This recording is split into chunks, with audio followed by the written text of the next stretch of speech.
Cuando trabajamos en equipo, uno de los elementos más dañinos para los resultados es cuando las personas pierden el control. Cuando un profesional o varios pierden un poco el control, en realidad lo que están haciendo es disminuir la productividad y empeorar las relaciones del equipo. Mantener, por lo tanto, el estado anímico y conseguir estar lo más centrados posibles va a hacer que los resultados puedan ser excelentes. Recuerda que un equipo realmente es la suma de muchas emociones y en el momento que hay emociones que son realmente como muy dispares o un poco agresivas, esto va a hacer que el equipo no funcione bien. Por lo tanto, tenemos que tener ciertos mecanismos las personas del equipo para poder controlar y gestionar nuestras emociones. En ese sentido es cuando aparece el término secuestro amigdalino.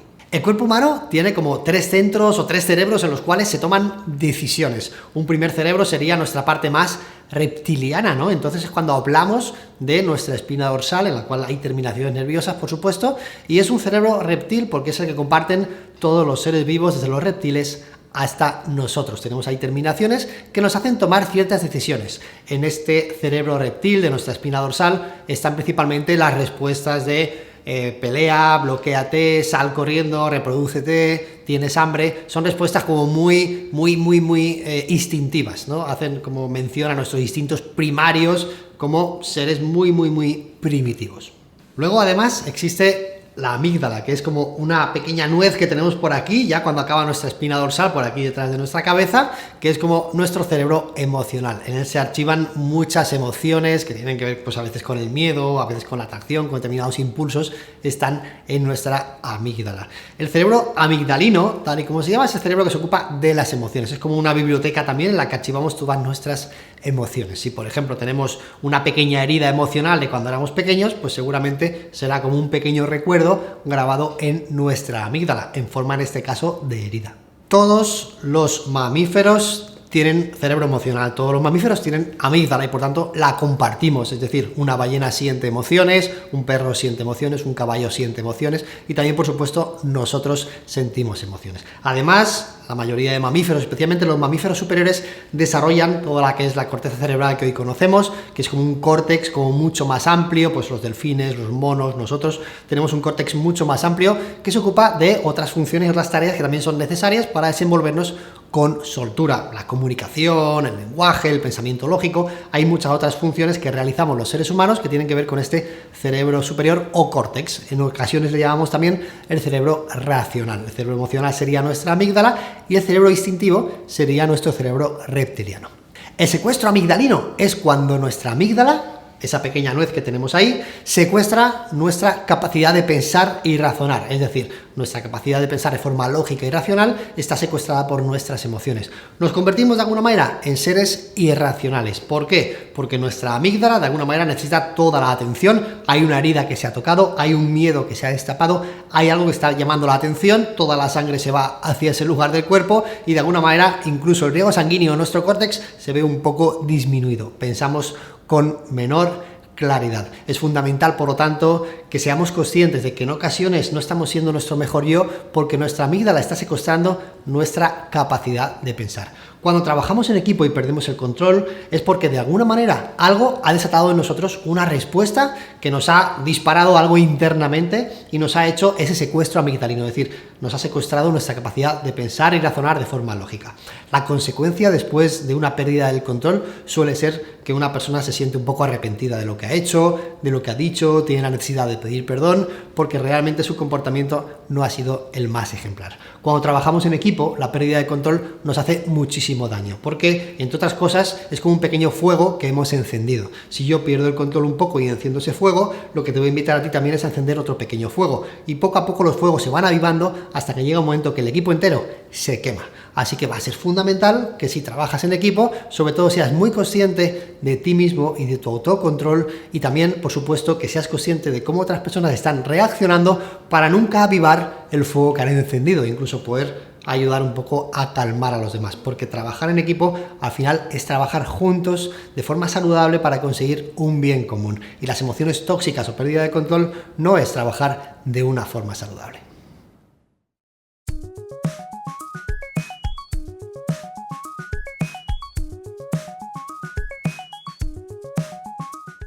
Una de las habilidades más importantes para trabajar en equipo es la escucha, es nuestra capacidad de realmente estar presentes en la comunicación, de comprender al otro, de entenderlo perfectamente y demostrar que estamos ahí presentes para él o para ella. La escucha activa aparece como una de las habilidades clave para el desarrollo de los buenos equipos. Cada vez que nos escuchamos nos entendemos mejor y podamos tomar mejores decisiones, nos sentimos comprendidos y podemos avanzar juntos en una dirección. La escucha activa se compone de algunos elementos que son muy importantes. Lo que diferencia realmente a la escucha activa de una escucha a secas es que en la escucha activa estamos dentro de la comunicación, estamos dentro de la conversación, estamos haciendo que la persona hable un poco más, que se exprese y que realmente vayamos un pasito más allá en esa escucha de la otra persona. Es decir, no solamente es oír, sino que es escuchar y encima es involucrarse. Cuando hablamos de escucha activa, la clave en primer lugar es tener en cuenta algunos comportamientos no verbales, por ejemplo, la mirada a los ojos a la otra persona, asentir con la cabeza para hacerle ver que estamos realmente escuchando, tener una postura abierta para mostrar que estamos escuchando y estamos receptivos, van a ser comportamientos no verbales que son de utilidad. Además, en la escucha activa tenemos que mostrar algunos comportamientos para que la otra persona sienta que estamos escuchando. Por ejemplo, cuando hacemos algún comentario del tipo, ajá, te entiendo perfectamente, sé lo que quieres decir, me pongo en tu lugar y puedo ver cómo ves las cosas, estamos mostrando de alguna manera a la persona que le entendemos, le estamos diciendo, te entiendo perfectamente. Así que algunos gestos simplemente de ese tipo, asintiendo con la cabeza, por supuesto, pero sobre todo mostrándolo con las palabras, harán que la otra persona se sienta más escuchada. Es fundamental en la escucha activa, además, que hagamos preguntas de profundización, que cuando estamos escuchando a una persona le permitamos expresarse un poquito más. Le preguntemos, por ejemplo, ¿a qué te refieres exactamente? ¿Qué quieres decir con esto? ¿Me podrías contar un poco más? Para que la persona pueda expresarse un poco más en su totalidad y se sienta completamente escuchada. Una de las claves de la escucha activa es parafrasear. Parafrasear es repetir de alguna manera lo que ha dicho la otra persona, para que de alguna forma chequeemos que le hemos comprendido. Si tú dices, por ejemplo, que en este momento te preocupa si conseguirás llegar al proyecto de la semana que viene, yo podría repetir con otras palabras algo parecido a esto. Entonces, lo que te preocupa es si vas a llegar, ¿no? Sí, para que la otra persona también nos diga que sí, para confirmar que estamos en la misma línea. Cuando nos escuchamos y además la otra persona está parafraseando o repitiendo algunas de las cosas que decimos, conseguimos que exista una mejor comunicación, que la comunicación llegue a la otra persona y por lo tanto que la relación entre esas dos personas sea todavía más fructífera para trabajar en equipo. La escucha es la habilidad más importante para trabajar en equipo. Cuando escuchamos no tenemos que estar pensando en lo que vamos a decir después, no tenemos que acabar las frases de la otra persona, no tenemos que juzgar lo que está diciendo la otra persona, sino que tenemos que ser realmente como un recipiente o un contenedor en el que la otra persona está poniendo todo aquello que dice. Y nuestra función simplemente es crear ese clima propicio para que la persona se sienta completamente escuchada. Está demostrado que cuando nos escuchamos bien dentro de un equipo, lo que conseguimos es que exista mayor grado de confianza, de cohesión y sobre todo que a partir de ahí podamos trabajar ya no como dos personas o más independientemente, sino como un equipo cohesionado y junto.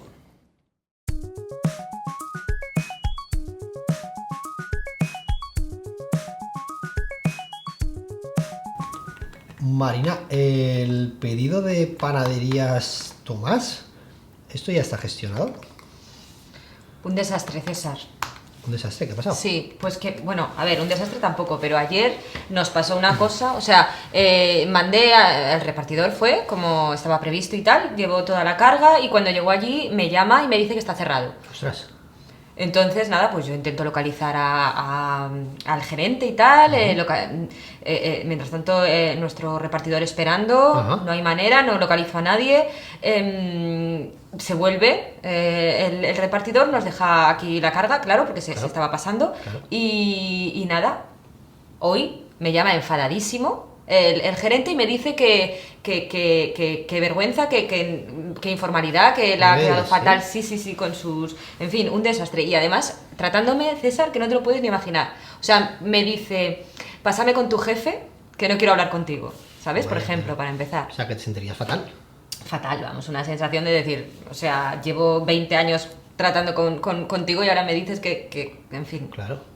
Una pasada. ¿Y qué tal? ¿Cómo quedaste con él? Pues bueno, al final la verdad es que quedé bastante mal. O sea, lo que pasa es que hoy enviaremos el pedido y ya está. No sé muy bien cómo como tratar el tema o como suavizarlo o normalizarlo o volver a la situación anterior, porque yo no sé lo que le pasó. O sea, primero no me dio ninguna explicación de por qué estaban cerrados, claro.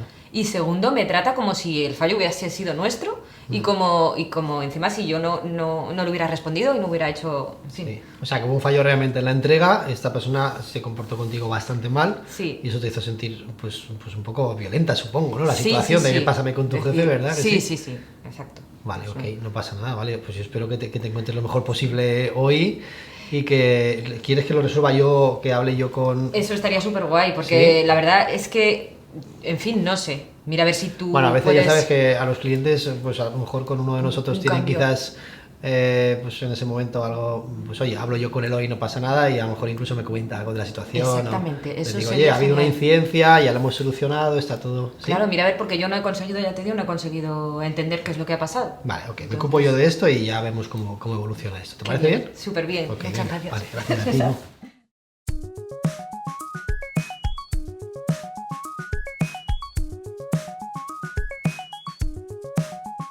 Antes de juzgar a alguien, tendrías que caminar una milla sobre sus zapatos. Es una frase que esconde mucha sabiduría porque realmente nos habla de algo que falta en muchos equipos: empatía. ¿Cuántas veces no te has sentido comprendida o comprendido? ¿En cuántas ocasiones has sentido que los demás no se ponían en tu lugar? Es fundamental para poder trabajar juntos que nos comprendamos unos a otros, que nos entendamos, que realmente sintamos que la otra persona se ha puesto sobre nuestros zapatos. La empatía es algo así como un lubricante que hace que los engranajes del equipo funcionen perfectamente. En el momento en el que yo tengo empatía contigo, a ti te apetece tener empatía también conmigo. En ese momento nos comprendemos y estamos preparados para trabajar juntos en una sola dirección. Sin embargo, puedes comprobar por ti misma o por ti mismo que no es fácil sentir empatía, especialmente por aquellas personas que son muy diferentes a ti. Lo que te apetece hacer enseguida que alguien es muy diferente a ti y que alguien se comporta de una manera que no te gusta es juzgarle, es no comprenderle, sancionarle y de alguna manera apartarlo de tu vista o de tu vida. Pero esa persona muchas veces trabaja dentro de tu equipo, trabaja en tu misma oficina, trabaja contigo y tienes la responsabilidad de conseguir empatizar con ella o con él para poder conseguir metas comunes. En realidad, como dice bien la frase, no hemos caminado una milla sobre sus zapatos. Si nos pusiéramos en las circunstancias de esta persona, con la historia personal de esta persona, si pudiéramos tan solo comprender cómo es su vida ahora mismo o meternos en su vida durante un tiempo, seguramente nos comportaríamos igual que ella. ¿Por qué? Porque los seres humanos realmente compartimos una base que es muy parecida, pero luego cada uno tenemos unas circunstancias diferentes que nos hacen actuar de forma diferente. En ocasiones lo que necesitamos para trabajar en equipo es tan solo que nos comprendan, tan solo que nos entiendan, tan solo que nos aprecien. En el momento en el que otro ser humano te aprecia, te comprende y te entiende, parece como mucho más sencillo caminar en la misma dirección. Cuando nos juzgamos, realmente empiezan las diferencias en un equipo. En realidad, cuando tú me juzgas a mí me apetece juzgarte también a ti, y en ese momento es cuando empiezan todas las disfunciones que hacen que nuestros resultados vayan a menos. Si cultivamos la habilidad de ser empáticos, si nos ponemos en la piel de la otra persona, si antes de hablar realmente le escuchamos y caminamos una milla sobre sus zapatos, si somos capaces de entender la realidad de la otra persona y saber que nosotros también nos comportaríamos de esa forma si estuviéramos en sus circunstancias, seguramente podríamos caminar juntos durante más tiempo y siendo más efectivos.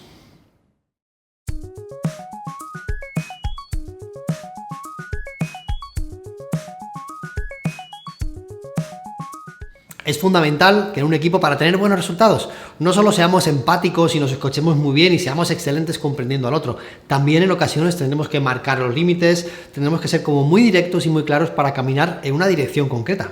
Es entonces cuando la habilidad de la asertividad toma un papel fundamental. Igual que la empatía es como fundirme contigo y ponerme 100% en tus zapatos, la asertividad tiene más que ver con marcar los límites y con conseguir realmente que entiendas algo e incluso a veces que hagas algo aunque no te guste lo que vas a escuchar o lo que tendrías que hacer. Por decirlo de alguna manera, la asertividad es la otra cara de la moneda de la empatía. En la empatía me pongo en tus zapatos 100%, en la asertividad marco límites, gestiono conflictos y soy un poco más directo en nuestra comunicación. La asertividad consiste en hablar de forma directa, hablar de forma objetiva, en pedir también cambios que queremos ver en nuestra relación, en nuestra conducta o en nuestro trabajo, siempre y cuando lo haga de forma respetuosa y sin mostrar ningún gesto agresivo, sin herir tus sentimientos, para que nuestra relación continúe siendo saludable. Si analizáramos distintos tipos de comportamiento en los equipos, podemos encontrarnos con 3 muy concretos. El primero de ellos sería actuar de una forma pasiva. Cuando actuamos de forma pasiva, estamos dejando que los límites se superen, estamos realmente no gestionando el conflicto y estamos como escondiendo debajo de la forma las cosas para que no se vean. Hay personas que cuando trabajan en equipo actúan de forma pasiva. Habría el otro límite, quizás el otro lado, que sería cuando actuamos de forma agresiva. Cuando actuamos de forma agresiva, lo que estamos haciendo es hacer daño a los demás, consciente o inconscientemente. En ocasiones hay muchas personas que trabajan habitualmente en equipo de forma pasiva y se pasan a la agresividad porque de alguna manera han aguantado mucho. Seguro que te resulta familiar.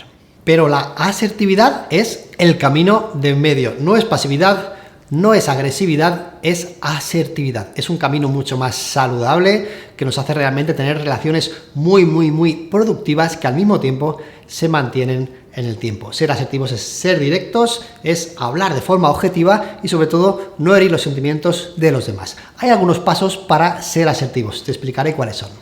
Los pasos para ser asertivos son los siguientes. En primer lugar, escoge un momento y un lugar que sean los más adecuados. En ocasiones nos apetece gestionar un conflicto o ser directos con una persona en un lugar poco adecuado. Por ejemplo, si le decimos a una persona algo que no le va a gustar delante de otros, seguramente generemos un conflicto mayor y esta persona se puede poner a la defensiva. Así que es muy importante cuando seamos asertivos que lo hagamos a poder ser en privado y además que elijamos el lugar más adecuado, que no lo hagamos así como a salto de mata en cualquier lugar, sino que quizás con esa persona hablemos en un despacho, en un lugar que nos permita la confidencialidad y hablar de forma tranquila a ambas partes. En segundo lugar, para ser asertivos, te diría que es muy importante empezar la conversación con buen pie. Agradecer algo a la otra persona, decir que queríamos mantener esta reunión con la persona para poder todavía llevarnos mejor y tener una comunicación, un trabajo que sea todavía más efectivo, agradeciendo algo de lo que hace en el día a día esta persona. Lo tercero sería hablar de forma objetiva sobre los hechos, lo que ha ocurrido. Los hechos que nos han llevado a actuar desde la asertividad. Imagina que hay una persona que no está atendiendo bien al cliente, pues podríamos perfectamente decirle algo así como: mira, escuché tu llamada ayer con este cliente y me di cuenta de que a lo mejor le hablaste de una forma en la que el cliente se puso a la defensiva, porque le dijiste esto y esto otro, ¿no?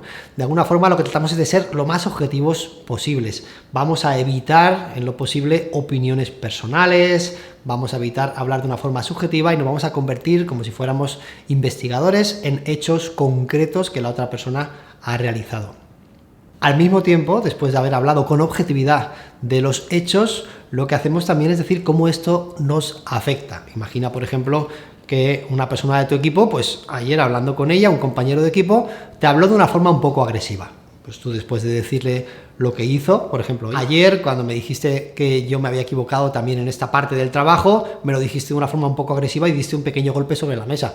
Para mí esa comunicación fue un poco agresiva y yo me sentí de alguna manera bastante mal cuando hablaba contigo. No tenía la sensación de estar frente a un compañero de trabajo, sino más bien delante de una persona que era un poco agresiva conmigo. Entonces lo que hacemos en el cuarto lugar es hablar de cómo nos afecta lo que la persona ha hecho. En el tercer paso lo que hacemos es hablar de los hechos, objetivamente de lo que ha ocurrido, y en el cuarto paso lo que hacemos es hablar de cómo nos afecta lo que la otra persona hace. Si la otra persona no atiende al cliente correctamente, podríamos decir que eso nos puede afectar de una o de otra forma. Si la otra persona habla de una forma agresiva, esto nos puede afectar de una u otra forma. En definitiva, en el paso número cuarto, cómo nos afecta todo lo que la persona hace. Paso número 5, pedimos. En el paso número 5, pedimos. Hay que pedir algo a la otra persona. Por ejemplo, me encantaría, por favor, que la próxima vez que hables conmigo lo hagas de una forma más tranquila y más paciente, para que esta comunicación así un poco agresiva no esté presente entre nosotros. Es cuando hacemos una petición. Y finalmente, en el paso número 6, simplemente cerramos la conversación de una forma positiva, quizás agradeciendo también algo a la persona o agradeciendo su tiempo para poder hablar de esto con nosotros. Así que recuerda, 6 pasos para ser asertivos. Paso número 1, busca el momento y el lugar más adecuados. Paso número 2, recuerda, agradecer y empezar en positivo. Paso número 3, habla de hechos, objetivos y observables.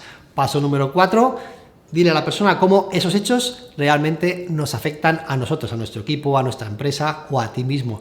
Paso número 5, pide algo a la otra persona, solicita que haga algún cambio de comportamiento. Y paso número 6, acaba también en positivo.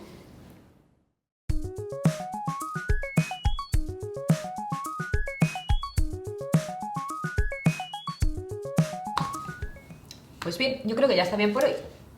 Marina, ¿tienes un segundo? Me gustaría comentarte algo. Sí, dime. ¿Sí? Pues mira, ha ocurrido algo que me gustaría comentártelo sobre todo porque creo que nos ayudaría a funcionar mejor como equipo. Y en concreto tiene que ver con los elementos que introducimos en el CRM para la venta cruzada. Es decir, en la línea de negocio que llevas tú, que es la que tiene que ver más con PAN, pues introducimos muchos datos y además hay que introducir adicionalmente datos sobre el posible consumo del cliente en bollería y en otros elementos que presentamos directamente en la línea de negocio que yo dirijo. Y me ocurre en ocasiones, de hecho en el último mes he contado que ha ocurrido unas 10 veces, que eso no está rellenado. Entonces, cuando quiero ver las oportunidades de venta cruzada que tenemos con clientes, no las encuentro y eso hace que perdamos resultados. Ya, es verdad, sí. Es que, a ver, César, yo también he tenido bajas en el equipo y entonces he cargado con más trabajo a lo mejor del que podía y he tenido que renunciar a algunos aspectos, ¿sabes? O sea, no se puede a veces conseguir la perfección. No era consciente de que habían sido 10, la verdad, pero pienso que, bueno, no sé si es tan importante o no sé si tiene que depender también de mí o a lo mejor es que, en fin. De hecho, depende, claro, depende de ti y yo soy consciente de que tu equipo pues también ha tenido movimientos de personal y esto siempre hace que las cosas no sean perfectas, ¿verdad? No obstante, sabes que esto es fundamental para nosotros porque cada oportunidad comercial que tú rellenas en el sistema hace que directamente le podamos ofrecer al cliente una solución más completa y hacer que su ticket medio de compra sea mayor. Ya, lo que pasa es que, a ver, si tengo que sacar un número de clientes concreto y además, o sea, digamos que no tengo tiempo. Yo creo que materialmente es que no tengo tiempo, porque tengo que completar todo el procedimiento y cuando llega a esa última fase ya me estoy dando cuenta de que tengo que estar en el siguiente procedimiento. Entonces, llegar a eso, bueno, a ver, generalmente lo tengo presente, pero muchas veces quizás se me pasa a lo mejor más veces de las que pensaba, pero... Yo soy consciente totalmente. De hecho, en esta empresa, ¿verdad? Funcionamos todos a un ritmo que no es habitual. A mí me pasa también a veces esto de como que no llegas y es bastante complicado compaginarlo todo. O sea, me pongo en tu lugar y te entiendo perfectamente.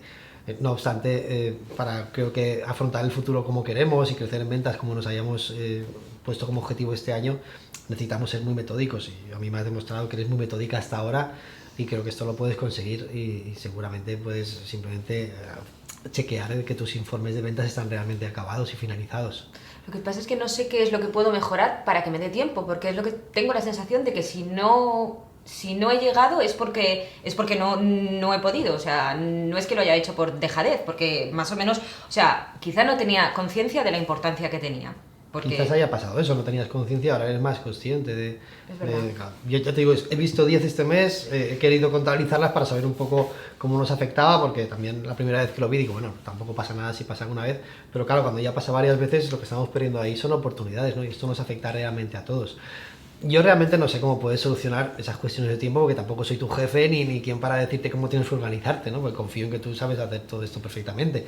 Solamente te quería pedir pues eso, que completaras un poco eso porque es parte de tus funciones, que lo has hecho extraordinariamente hasta ahora y me llama la atención que últimamente como que no lo hicieras, ¿no? Porque esto no quería que nos afectara en cuestión de resultados. Sí, es verdad, la verdad es que yo creo que quizás no le había dado suficiente importancia y si le prestara más atención, a lo mejor con eso ya, si también resolviésemos los otros problemas que he tenido, Claro.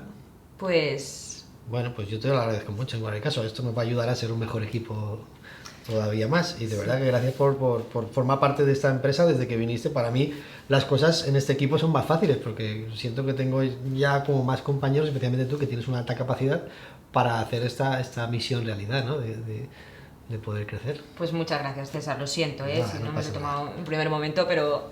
Está perfecto, esto nos pasa a todos y aquí de perfectos no tenemos nadie nada, así que a por ello. Gracias. Venga, gracias. Venga.